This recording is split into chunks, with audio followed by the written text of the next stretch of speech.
this. Yeah. Should we start with some intros now then? Actually, let's get cracking. So I'm Alex. I'm from the Student Radio Association. I'm the membership officer this year, and I started out in student media at York, where I was at University Radio York, and I was the station manager there. Naomi, do you want to introduce yourself? Yeah, so I'm going to introduce myself in terms of what I've done previously with students' unions. So I was the president of my students' union at Solent Students' Union at Southampton Solent University. And I was also a student media coordinator at Westminster SU as well. So I have a lot of experience in terms of working with student media groups. And I've also worked alongside Alex as the South East Regional Officer, Marketing Officer, and then Chair of the SRA for 3 years that I've just finished volunteering for. So yeah, that's me. Fantastic. Lucy? Yeah, so I am the Student Opportunities Coordinator at the University of York Students' Union, so I know Alex rather well. I basically manage all 238, I think it is now, student groups that we have at York, and 10 of those are student media groups. So that ranges from our student radio station, TV station, 2 newspapers, a satirical magazine, and a cinema, and a handful of other little print publications. So quite broad, and they definitely take up a disproportionate amount of my time. But I love them greatly for it. So yeah, I'm excited to chat a bit about what I think students' unions can do in support of their student media groups, to kind of ease some of the tensions that we maybe see between those two parties. And Owain? Hi, so I'm Owen. I am the current chair of the SPA, have been for the past year. Wouldn't be if we'd been able to hold our conference in time, but I will continue in that role now until the autumn of AGM. I've been involved with the SPA now for about 3 years in different roles: regional officer, development officer, and now chair. And prior to that, I was the editor and sport editor of Expose, the student newspaper in Exeter. Fantastic. And Andrea? Hi, I'm Andrea. I'm the marketing officer for NASTA. I've been in my role for the past 5 months. However, I've been involved in NASTA for the past 5 years or so. I used to be a station manager for my old station at my old university, Robert Gordon University in Scotland, and now I'm part of LSTV in University of Leeds. Fantastic. So we've heard a bit about everyone's student media background and their background with students' unions. So one thing with student media and SUs is they all have very different operational structure. Every SU seems to have a different way of dealing with student media. So we'll start with Naomi, and you've actually got 2 here because you've obviously got the background of being at Solent and then also at Westminster as well. What were the different structures there, and what did you think works well from those 2, and maybe what didn't? You know, if you've got any tips on those in terms of how the media was run. Yeah, so at Solent, we had TV, film, radio, and magazine. I would say the support in terms of student media, like we had a lot of support from our VP engagement at the time. But then in comparison to Westminster SU, they had a student media coordinator. So it was literally, they had one person that focused on supporting all the different groups. And like their role over the summer was putting together like training programs and everything. So even though I enjoyed my time at Solent, I would have preferred to have a student media coordinator, just so like you've got someone that's, some people sort of go into that role and they leave university or they leave or finish as a sabbatical officer, but then going and doing that, you have someone that specifically knows about media. In comparison to obviously being at Solent. So yeah, I think having a student media coordinator was definitely useful for the students and sort of speaking up for the students, because I know a lot of SUs have had a lot of funding cut and everything, and that student media coordinator is there to support them, but then also speak on behalf of them as well, and in like budget meetings and stuff like that. So that's the comparison. Yeah, that sounds similar to Lucy. Would you agree with that? At UC, obviously, your role doesn't specifically focus on student media, but you have that opportunities role that means that you can effectively champion the student media groups as part of your job. Yeah, 100%. I think in my role, it's sort of very much like up to whoever's in the role as to what they want to focus on. And I did come from a student media background, so that was something that I was keen to engage with, maybe more directly than someone who didn't. But certainly that is a big part of mine, is kind of advocating for our media groups. It's something that I take really seriously. It's really important. But equally, like, I wish that was one person's job.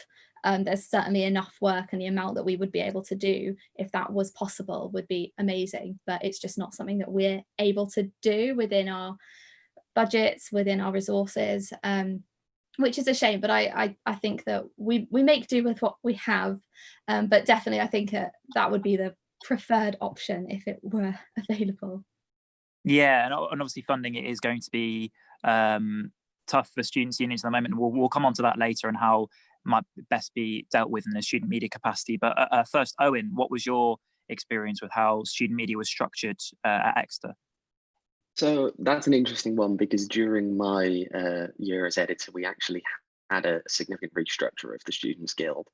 And what it ended up with was, previously we were supported by, strangely enough, the health and safety manager. But he was able to provide us a lot of time. And then as part of the restructure, we ended up being thrown over to the general activities staff. And the problem was, because this all happened at very short notice, you ended up with staff who, quite frankly, were more used to dealing with music societies suddenly have a newspaper showing up every 2 weeks saying, can you read over this because we need it to be signed off? And the key thing there is that when there is a big change in how the staffing operates, you need to make sure that the staff involved have the right training to do the job. Because if you just throw them out there and assume that they can make it work like they would with any other society, you're going to have a very big surprise. And there were a lot of very late Friday nights, including, unfortunately, for the staff involved as a result. I can imagine. Yeah, that sounds like an interesting situation there. And Andrea, what's your experience with student media structure at universities? It depends a lot, because if we look at the different student TV stations that we have, we collaborate with about 50 of them. So all of them are structured so very differently. From my personal experience, we had, for example, a societies coordinator that would be in charge of the majority of the societies in the university. And then you would have the president of the union, who actually was directly in charge of the media, because they saw the media as being part of the union themselves instead of just as a society. It was classed as basically a branch of the union itself, because it helped the union as well. Because, for example, the radio, the TV, they all did the videos for the union as well. So they helped each other out. And in that sense, it was a branch of the union. So it got a bit more budget, for example, than the other societies. So that helped a bit, because in TV, radio, and especially journalism, you need a lot more budget because of the equipment that's necessary for it. So think just like laptops for editing or camera equipment. So that's my personal experience with it. But then again, we have different society across the countries, different student media TVs, and they are organized very differently. So it all depends on how they are. Yeah, fantastic. And I think the key lesson that we're getting out of all of this is that it's really important to have at least one staff member who knows the student groups involved very well, and trusts them as well, that there's a working relationship of trust there, so that student media can be supported, because things do go wrong occasionally. And in those situations, to have that trust in that working relationship is the most vital thing, I think. Regardless of what structure you have, whether it's one person dealing with student media or several, or one person dealing with student media as part of their job. And Andrea mentioned funding there. Let's move on to funding models, because there's different ways that student media have their funding decided. And we'll start with York, actually, with Lucy, because our experience of funding at York is a bit different to how a lot of students' unions will do it, I think. Yeah, we do have a different model, which works really well for us. I think you might agree.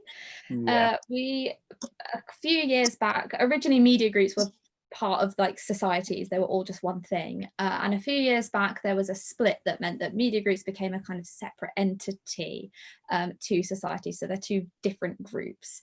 And as that happened, we then brought up a media committee. So we have a societies committee where reps from each society category represent all of those groups, and they come together and make decisions about funding for societies. And with media, we have a rep from each media group who come and sit and chat media for 2 hours or so every few weeks. And that's the group that makes decisions for funding for media. So our media groups get around 20 21, 22 grand typically a year. Won't be the same this year, but that's a whole other issue. And that has to be shared among media groups by media groups, which for us mostly works. My perspective on it, having sat through a few of those meetings, is that it's a good experience for our students to learn how to compromise with one another, and for our media groups to work out how they can value each other and collaborate with each other on different things like equipment and so on. And typically it ends up in a really nice situation where we'll have a group being like, oh, well, we'll cut back on this so that group can have that because that's more important, which is very heartwarming. But it does normally take a few hours to get to that point. And I don't think it's the best solution, but I also don't see how we could do it differently at York. And it definitely works for the groups. It's how our groups have indicated to us they would prefer to work. Yeah, I started with that one because it's a slightly off the wall situation, I think. And you're right, I think, in saying that it works for York, but maybe wouldn't be best applied elsewhere. I just wanted to circle back to what you said about splitting student media from societies. And I think that's a debate that's often had at students' unions. Would you say that in itself has been beneficial for York? Yeah, definitely. So that happened before I was in my role, but it made coming into my role a lot easier, to see them as something different, something that required a different kind of relationship between the groups, that required a different type of working, and a whole different set of training materials and things to focus on. For me, it was really beneficial to know that they operated differently. And it definitely means that we can put different types of resources into our student media groups, like additional training and different types of funding.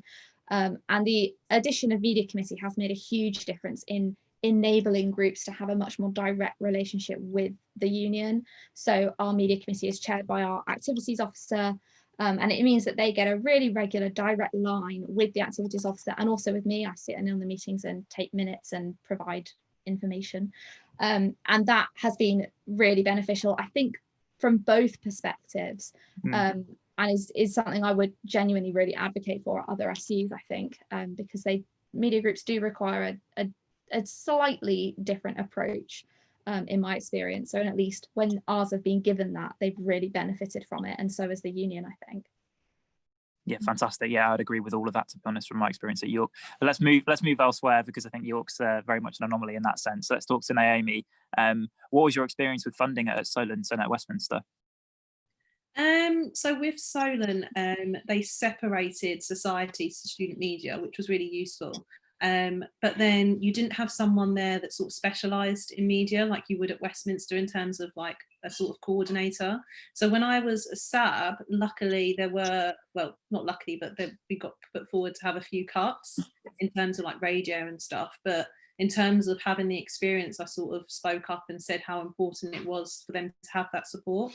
So they'd have like a set budget at the beginning of the year, and then later in the year they'll be able to apply for funding to maybe have subsidy towards like SRA conference, or even help with submitting like awards and award submissions. Whereas at Westminster, you had that student media coordinator that would help budget at the beginning of the year, work closely with station managers to sort of talk about exactly what they needed, where it varied from licensing fees to luckily like most of the students got this attendance and tickets paid for SRA conference, which isn't likely in most SUs, but having that development to be able to attend awards and conference was really useful in terms of empowering the sort of next generation of like radio students and TV students coming through. So it was interesting to see the difference. And unfortunately, I'm aware now that they don't actually have a student media coordinator at Westminster SU, but luckily they've got a radio production course, so their radio lecturer sort of speaks on their behalf in terms of funding and actually works with the university to secure funding for them for events and equipment and licensing fees. So having that support from higher up definitely helps the members. One thing you mentioned there was that regardless of the fact that the funding is decided by someone external to the student media groups, they're consulted in that process and they're asked what they need for the year. That's a key element, right? Yeah, that's so important because they know exactly what they want to spend their money on. And in terms of developing, like, I don't think some universities, understand the importance of their student media groups and are very supportive, but I know a lot of universities aren't, hence the cuts that have all been happening. So I think it's really important to sort of have someone there to speak up for them, but then also just sit and listen about their needs and what they actually want. And Owen, what would you say as a chair of one of these organisations of the SPA to students' unions that are now looking at student media as an area where they can make cuts? Well, I think it's something that needs to be communicated well in advance. In this year alone, we had one publication came to us and said that the Students' Union was effectively looking to cut from funding the print run entirely to providing no funding in 2 years. And that's something that's very hard to work with. And I think, though, it's something that people have a slight misconception on, which is that, oh, it's okay because the student newspaper can either sell advertising space, which, I mean, we can see how well advertising space is going in the industry at the moment, or they can look to just move online.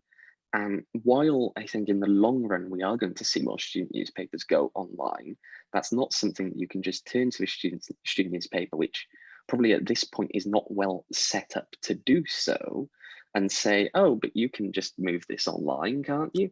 Because ultimately, a lot of the engagement still comes from that on-campus presence, and losing that will be massive. Now, student publications as a whole are a more complicated area, I think, than radio and TV, predominantly because there are less capital costs. There's far less barrier to entry, and as a result, we have a reasonable chunk of our members. Some of them are not affiliated to the Students' Union at all. Others don't receive any funding but are technically under that umbrella. Others receive a little bit of funding, and then others again receive all of their print run, let's say, if they are a printing newspaper or magazine. But the key thing surely is that you've got to give your students enough notice that there are going to be changes coming. Yeah, no, I would agree with that. And I think obviously student radio stations about their funding and what they're anticipating for the next year. And actually what's worrying me is I'm hearing from a lot of student radio stations that they don't anticipate any change, when I know for a fact that SUs are looking to make cuts and will need to make cuts. So the fact that the students seem to be thinking 2 months before Freshers Week that they're going to be saying the same amount of funding next year is slightly worrying, because that clearly hasn't been communicated to them. Yeah, and that's something that unfortunately can run as a common theme in SU student media relations, and that is that you have a student media organisation that holds the SU to account. And so as a result, students' unions can often be slow to communicate information that they should be as a supporting organisation to the student media, because they fear what happens when you give that out.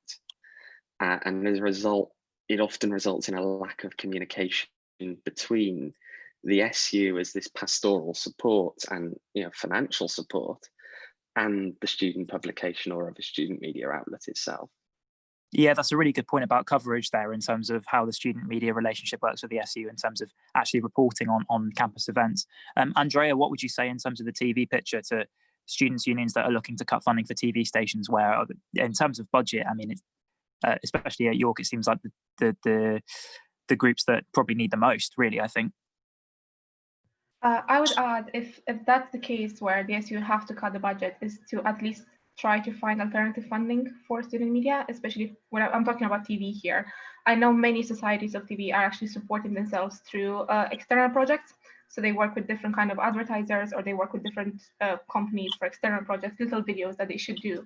And that helps them to supplement that budget for buying equipment, for buying everything they need, and maybe like going to conferences, attending different events, stuff like that, for what they need budget for. So if there's no way of allocating budget to them because of cuts, I think that would be an important thing, trying to outsource a couple of projects and make sure that they are still being supported.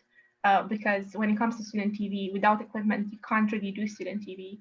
If you don't have the necessary equipment for it, if you don't have the necessary software or cameras and SD cards and microphones and everything else, it's not feasible. And then again, if that's not something that can happen, if you don't have any of that kind of alternative sources or alternative projects. You could also look at how the university has like equipment. For example, in my old uni, we had media equipment that was available for all students involved in the university, no matter what degree you're on. While, for example, in my current uni, only media students can actually access the equipment. So it's about talking to the university and see if they can provide access to everyone to, again, help the more people to actually join the societies because they have the equipment that they need. Completely agree. And I think that what you mentioned there about alternative funding is so important, because obviously the cuts right now are in a way inevitable. And obviously, please, where you can, obviously, if you're thinking about making cuts to student media, then perhaps think again to an extent, because student media really can be a fantastic resource in freshers, not just in terms of working directly with your student union as a student group, but also to support them with events and things like that. If you've got freshers plans, you can get student media very easily involved with publicising things, and also with supporting them, providing atmosphere, for example, by turning up and either broadcasting or for being at the event, sort of, I guess, from a print point of view as well. And yeah, alternative funding is also really important, as you said. If that funding is going to go, signpost to where they could potentially get that instead, whether that's giving them help with advertising or external projects that Student TV could do, for example, or also if the university, for example, has a separate system of funding that people can apply for, signpost to that, because I think sometimes that isn't always communicated, and sometimes student media might not be aware. We do have a question on defunding, I think. Owen, do you want to read that one out? Sure. So one of our attendees has said some SUs will solve the problem of defunding student media by saying, we'll give you your usual money on the condition that you film, take photos of, write about, report on all of our SU events. In effect, student media becoming SU PR. How do we feel about that? And does it keep student media alive, but at too high a cost? That's a really interesting question. I think from my perspective, and I think I'd like to hear everyone's perspective on this, because I think it's a really important question. I think, look, SUs and student media having a good relationship in terms of working together on events and things like that is important. But I would say that there's a difference between that and assigning funding with conditions. I would say that obviously you want to cultivate a good relationship with your student media and create that working relationship, and that includes the student media giving back by reporting on things and by reporting on events and by putting out articles. But at the same time, that should be their choice rather than put to them, I think, by the Students' Union. From an SU perspective, Lucy and Naomi, I'm keen to get your takes on that. Lucy, do you want to go first? Yeah, I agree with you on that. There can't be conditions to funding. That's if a student group is there to hold partially to hold you to account, you have to let them. That's partly why they're there, and that should be valuable to you as a students' union. That should be important. It should be something that you really believe in and want to value and want to encourage, because they can make you better. And there can't be conditions like that to funding a group. It's not, like, to me, that just makes, it's just against everything that is what student media is for. I 100% agree. Our media groups do amazing work with us during freshers, during elections. We pretty much couldn't run those events without them now. And it gets great experience for those groups, and it creates great experience for the students that are attending those events, and it's really brilliant for us. It's a great opportunity for collaboration, but we wouldn't stop funding them because they didn't do that. It's just not something I can kind of conceive of. So yeah, I 100% agree with you, Alex, that to me is not what student media is for at all. And Naomi, what's your take on that? Would you agree? Yeah, I think it's so cheeky to say, oh, if you cover this event and that event, you'll get your budget or you'll get your set amount of money. Because the current climate that we're in at the moment, I think a lot of SUs, a lot of, obviously with the SRA, we're trying not to exploit students, and we want to pay students or encourage companies to pay students for their services. So the fact that they're doing that, because I know a lot of SUs pay for like photographers for events and things like that. So they're basically trying to save money by utilising their student media, which is great. But don't put these conditions in place. Don't say to them, if you don't cover this event, then you're not going to get this amount of money. That's so cheeky. I'm just aware of time. As far as I'm aware, I think this session can run till whenever. But keep your questions coming in the chat, because that was a really good question. But let's move on to the topic of training, because I think we've spent a long time on funding. If you've got any more questions on that, all of the SRA's committee details are available on our website, and you feel free to email me any questions you have. And I'm sure the same for the other organisations as well. I think Lucy's already put her email in the chat, I believe, too. So if you've got any more questions on things, on funding specifically, feel free to get in touch with us. Let's move on to training, though. So one big topic that comes up with students' unions that is quite a hot topic, just because things can go wrong in this area, is media law. And I think it applies particularly probably to print, because they are the group that can probably get in the most hot water with it. Would you say, Owen, that's fair? Yeah, that's definitely fair, and it's reflected at times in how the different student groups and student media groups are treated. The reason being, it's far easier to find something that is, let's say, libelous, or to find a copyright infringement when it's written down and you don't have to listen through or watch through hours of content to find that exact moment. On that basis, and given what I've heard and what I know from my own time at Exeter and from hearing from other publications across the UK, do not think that you can just kind of skirt over media law training, and do not just think that you can put, kind of going back to the comment before on making sure that your staff support has adequate training and expertise themselves. Do not think that you can just put anybody up there to read half a pre-prepared slide on what libel is, and that will cut it. That doesn't mean that if they're, you have to go out and pay for an external consultant or someone to come in. It just means make sure that the people delivering the training have the adequate expertise to do so, because otherwise things could get quite messy later on. Absolutely. And I think we talked about having that trusting relationship, and if things do get messy later on, obviously having that relationship, that's when it becomes vital, because if you do find yourself in hot water, whether that's legal or financial, with student media, then you need to be able to work with them to solve those issues, rather than ending up at sort of opposites with that. Andrea, what would you say in terms of TV training? What's vital, and what are the best ways for students' unions to facilitate training for student TV? Well, in terms of training, as Owen said about law, it's very important. So for us, it's more like music copyright. For example, that's one that comes out a lot, with videos being pulled because of copyrighted music. So it's important to have that kind of training as well. We used to, like in my old station, we used to work with lecturers and get them to do like an hour or two of volunteering, where they would just like explain the main rules, have a guidebook of rules that we can't infringe when it comes to what we film, and that was it. So I think that might be important, to put together a book or a set of guidelines of things that they can't like talk about, or things that they can't include in their videos. When it comes to actual training, again for TV, it comes a lot from the part of the software as well as the filming. This depends a lot on how the society is structured. Many media groups, many TV groups actually have their own training officers within, but it's important to make sure from a union point of view that that training person exists, and especially when you have a handover from one year to the other, that person is there, or they pass the torch to somebody else that would be able to like train the new people up, because it's actually not that hard to train people in TV, but at the same time it can be quite complicated if you have no idea what you're doing. So it's important to make sure that if that person is not available, have somebody designated within the society, or talk to the station managers to make sure they have somebody on hand that is able to train up the new people, to make sure that the society is keeping that continuity through the years. I think that's so true. And I think you mentioned there handover, and I think with student media groups particularly, I mean, well, actually with all three main areas of radio, print and TV, it is really, really, really difficult to make sure that handover goes well, because they're very specialist areas, just they are.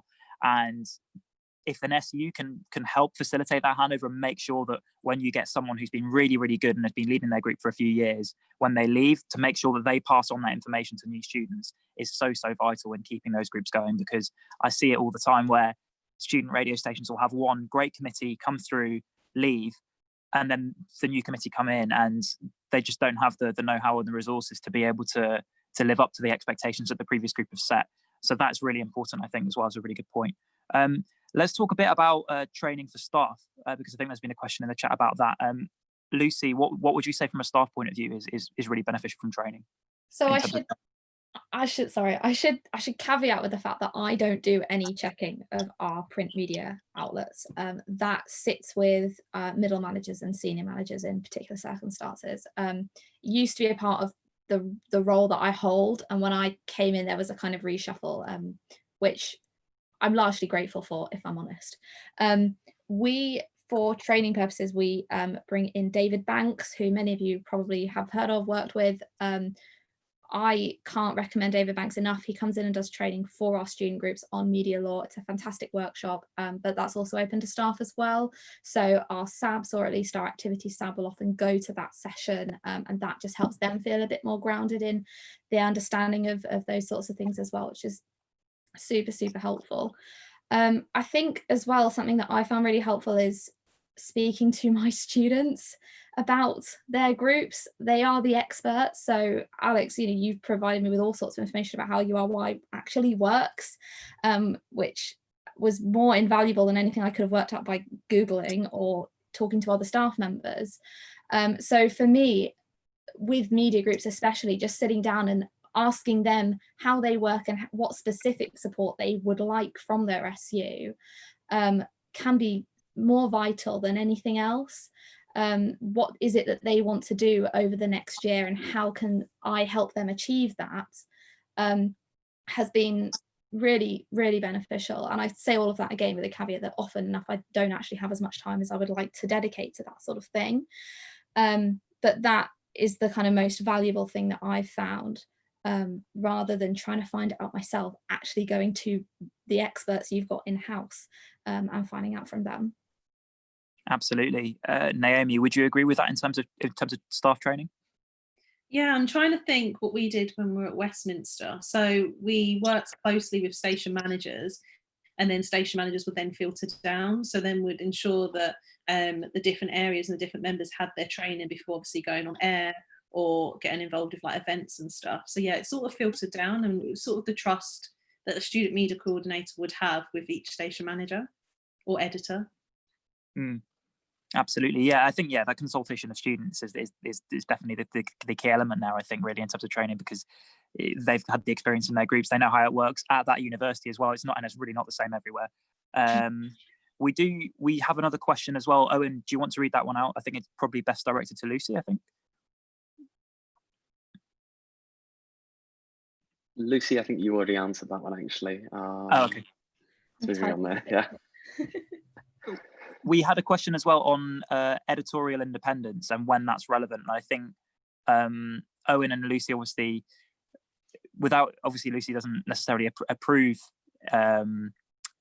what goes out into student media, but I mean, we can maybe talk about the SU side of that. And Owen, when would you say editorial independence is relevant for student media? I think editorial independence is always relevant for student media.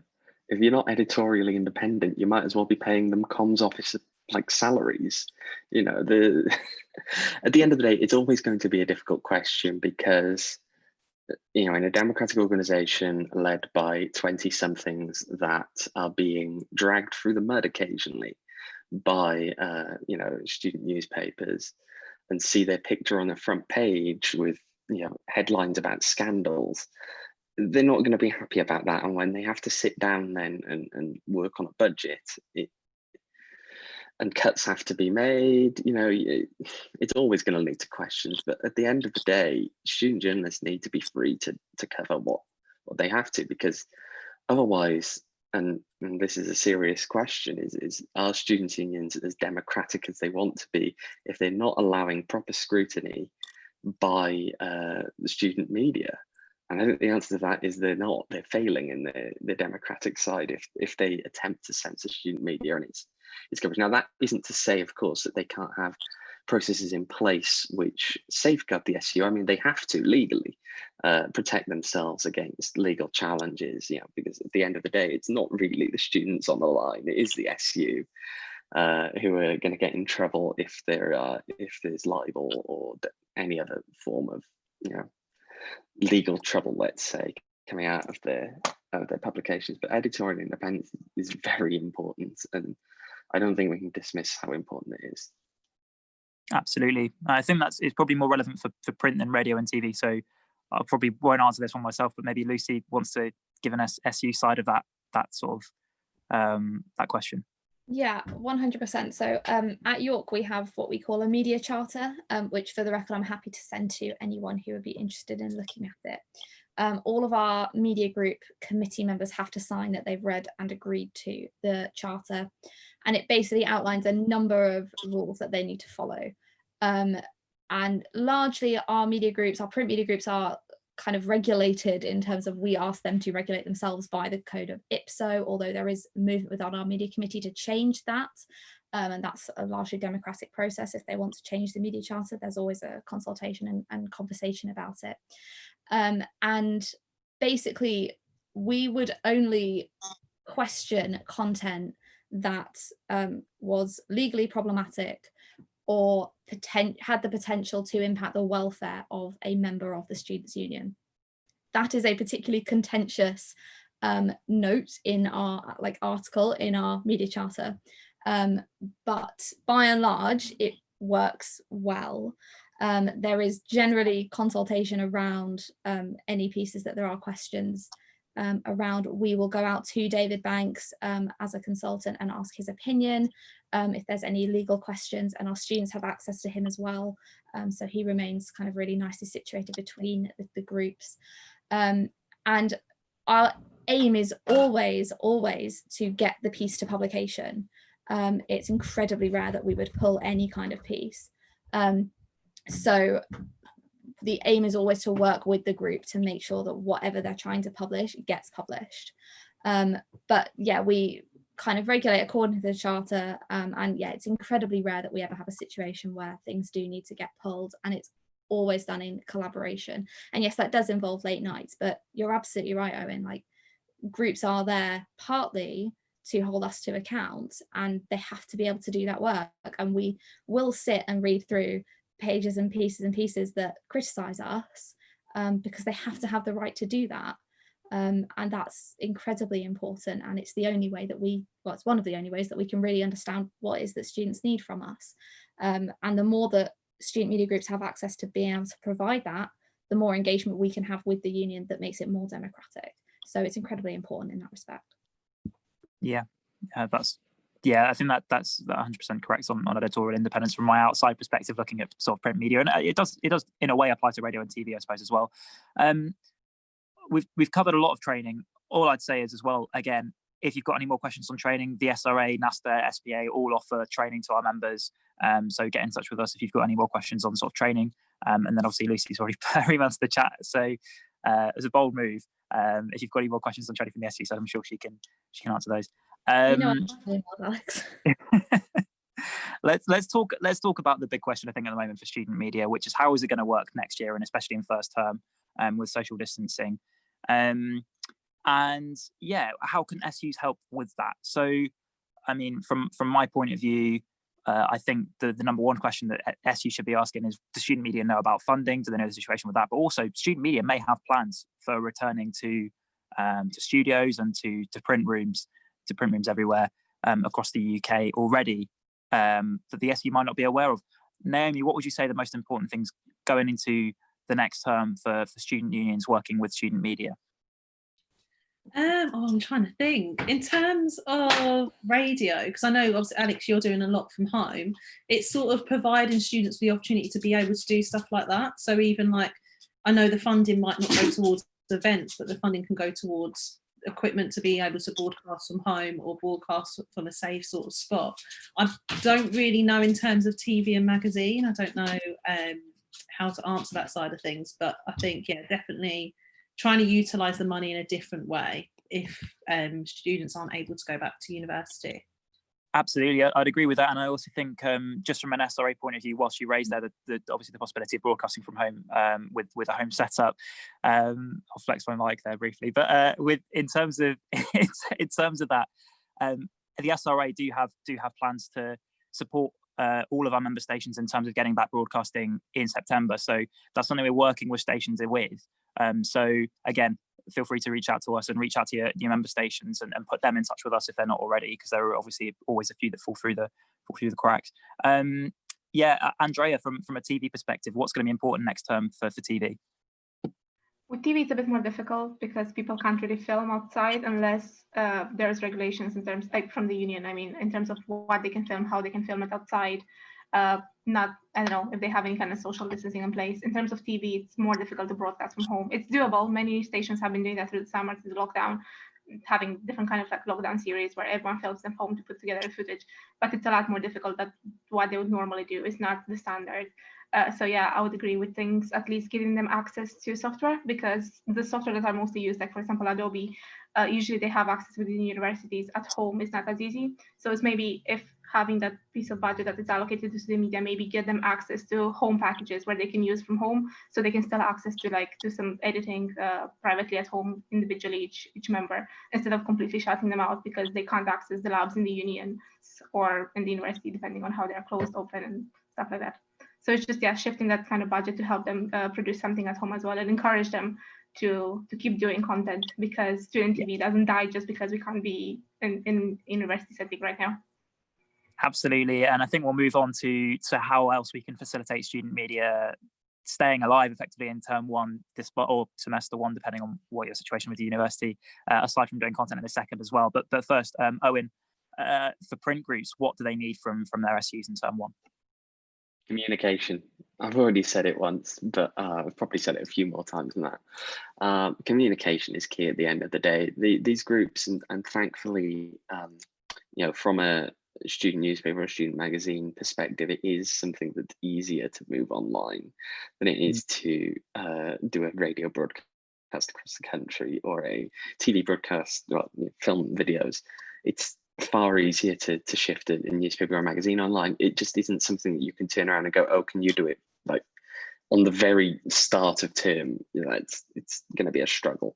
I think that realistically, print production will be a problem even if people are getting back on campus, because a lot of the software that's necessary to put those pages together is something you'll find on SU computers that are paid for by the newspaper. But how you're going to manage a committee working in that office fairly close to each other, I'm sure it's enough of a problem to get staff together and work out how to make them work safely together. Adding the students in is just going to be messy. So at the end of the day, just communicate. Let students know what is expected and what's going to be expected in your buildings, and how they can work through that so that they can start making plans as soon as possible. Absolutely. I think it's a very good answer. That communication is essential, really. And I'd agree with that from a radio point of view. And I'm sure Andrea would agree from the TV perspective as well. One thing that Andrea touched on briefly when she spoke about student TV is that for some groups, it will just be a situation where, due to equipment or due to legal situations on campus, because obviously a lot of these terms are dictated by the university, student media might not be able to continue in the same way. Especially, even if you're broadcasting from home, for example, with radio, you're not in the studio with your friends. You don't have the social community, and that is so important to student media, as well as just doing the activity that you do, because it's meeting those best friends, I think, through university and through your student groups that can actually make it such a great experience, really, or at least for me anyway. Lucy, in terms of the social side of student media, what would you say to students' unions about facilitating that for groups going into term one and semester one? That's a very interesting question, Alex, that I will have to think about a bit. I should note that I have been on furlough for the last 10 weeks or so. I came back part-time last week. So I've had quite a lot of catching up to do in terms of how we are directly affected. But I 100% agree, like when we talk about student media, obviously we talk about output, but student media groups are still there for a social perspective as well. And they're still there for a personal development perspective as well as a professional development one. And those things are just as important as what's actually going out into the world as a result of that work. In fact, arguably they're more important. And so that's a really kind of key element of all of our groups that we need to consider when we're thinking about how they're going to come back. And again, my perspective on this is always to go to the groups and to ask what it is that they want, so we can go away and work out how we can help that happen. And I think the situation is so changeable that we don't know what it's going to look like in September, October when York's coming back to term. I would hope that we will still be able to look at collaborating on events and things as they occur, and to facilitate spaces that can be social in some way or another. But it's a big question, and it's one that really needs a lot of collaboration, I think, between groups, and willingness and openness to be creative and think outside the box from groups and from SU staff, to make sure that we can at least facilitate at least part of what people join these groups for.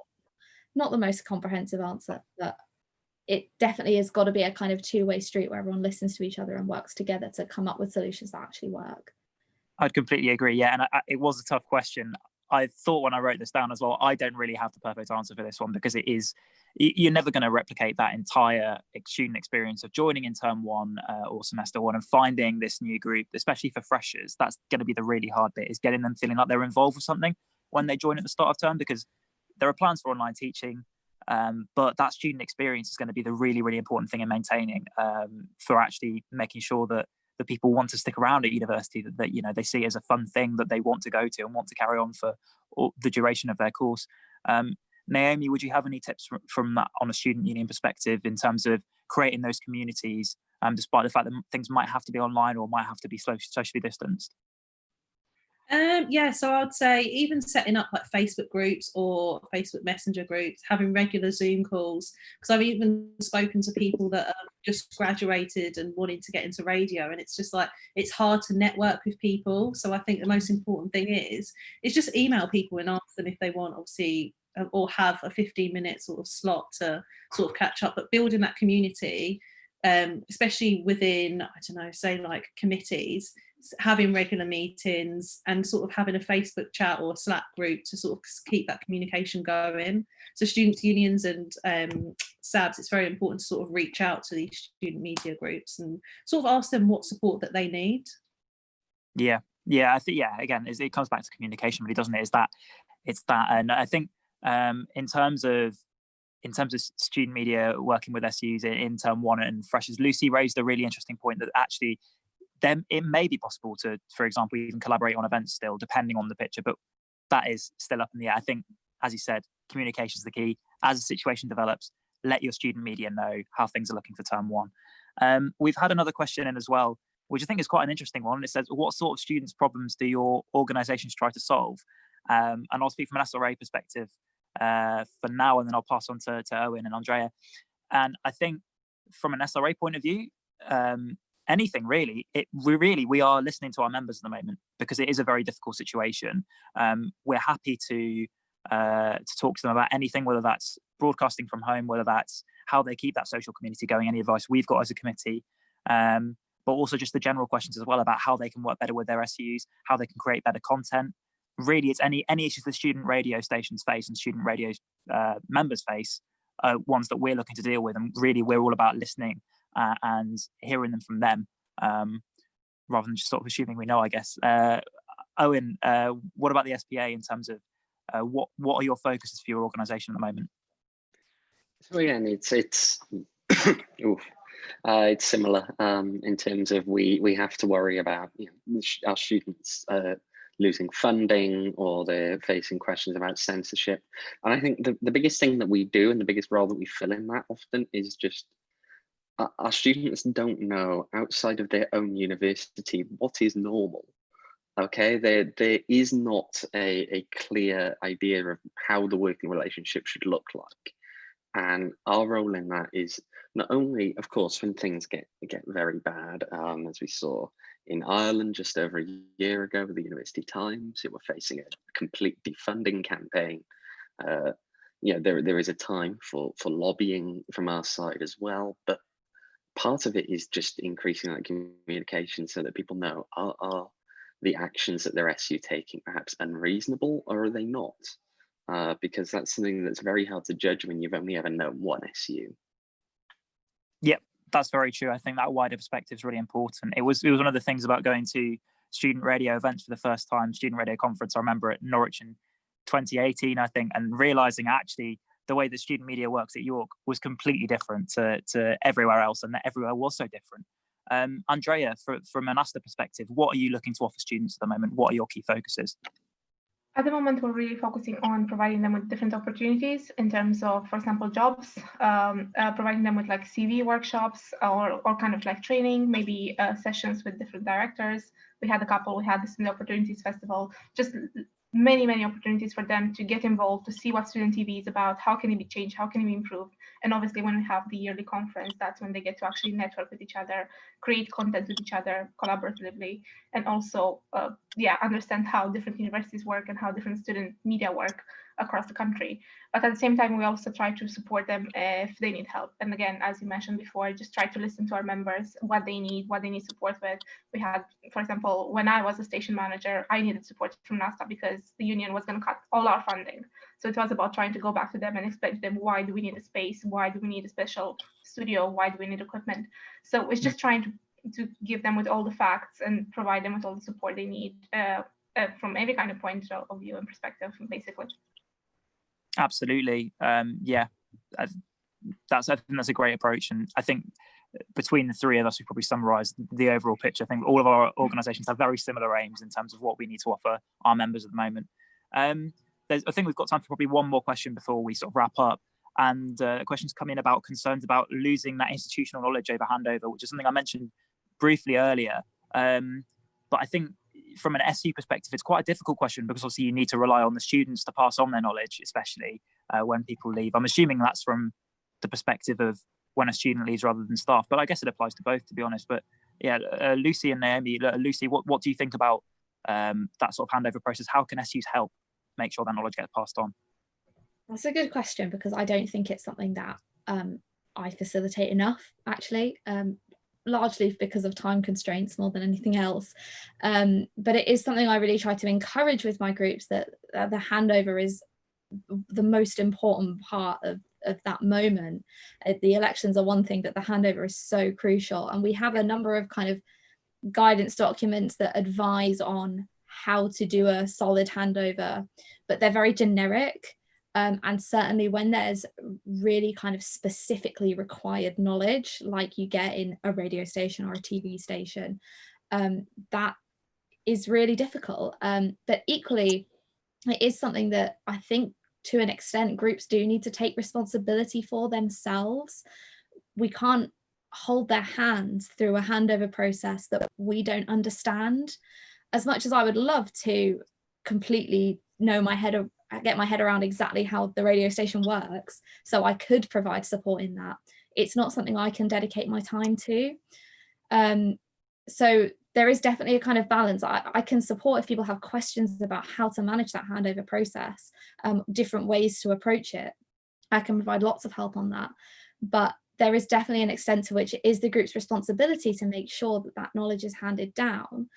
In terms of the specific question, I would recommend, if it's possible, getting in touch with that particular student and having a conversation about whether there has been conversations between them and the committee that they're leaving, as to how that knowledge will be handed down. Obviously, it's hard to do a technical handover right now when you can't get into spaces, but in my experience, students that are really engaged in these really don't want to leave their committees high and dry. They'll want to come back if they can. They'll want to run sessions if they can. And I would really encourage facilitating that as much as possible, and ensuring that they are happy to be contacted by the committee who they're leaving, just to make sure that if anything does go wrong that they need, then they're there. But equally, part of the joy of student media is not knowing what you're doing half the time and making it up as you go along. That's part of the fun. So it's definitely a kind of balance, but making sure that students have at least got a sense that a handover is something they need to do is really the first step. Yeah, absolutely. Yeah, really good points there. You can't completely run through the handover, because I mean, well, especially with running so many groups as well, to be able to do that, you'd have to have a ridiculous amount of knowledge, and also, you know, there needs to be an acceptance that you won't know everything about how the group runs, you know, as much as you do pick up as a staff member. Naomi, very quickly on that question, I know you've got to jump off soon. What would you say about that handover process? See, I agree with Lucy. I think throughout the year, it's having those documents in place, and because in case anyone does leave at any time, they can sort of be handed over to them. But then I would say also trust your students in terms of the technical aspect of things, because we're not all going to know everything. It's about working together. And like I think this person mentioned that someone was leaving and they're helping over the summer, but they could easily work with their students and sort of have a tech team if they haven't in place already to sort of mitigate these risks and mitigate it happening again if someone leaves. Yeah, absolutely. All right, well, I think we'll leave it there for now. But if you have any questions on the topic of student radio, you can contact me, alex.west@studentradio.org.uk, and all of the committee's details are on the SRA website as well. And I'm sure the same is for the SPA and NASTA. So thanks very much for watching. And yeah, stay in touch and good luck with everything in term 1.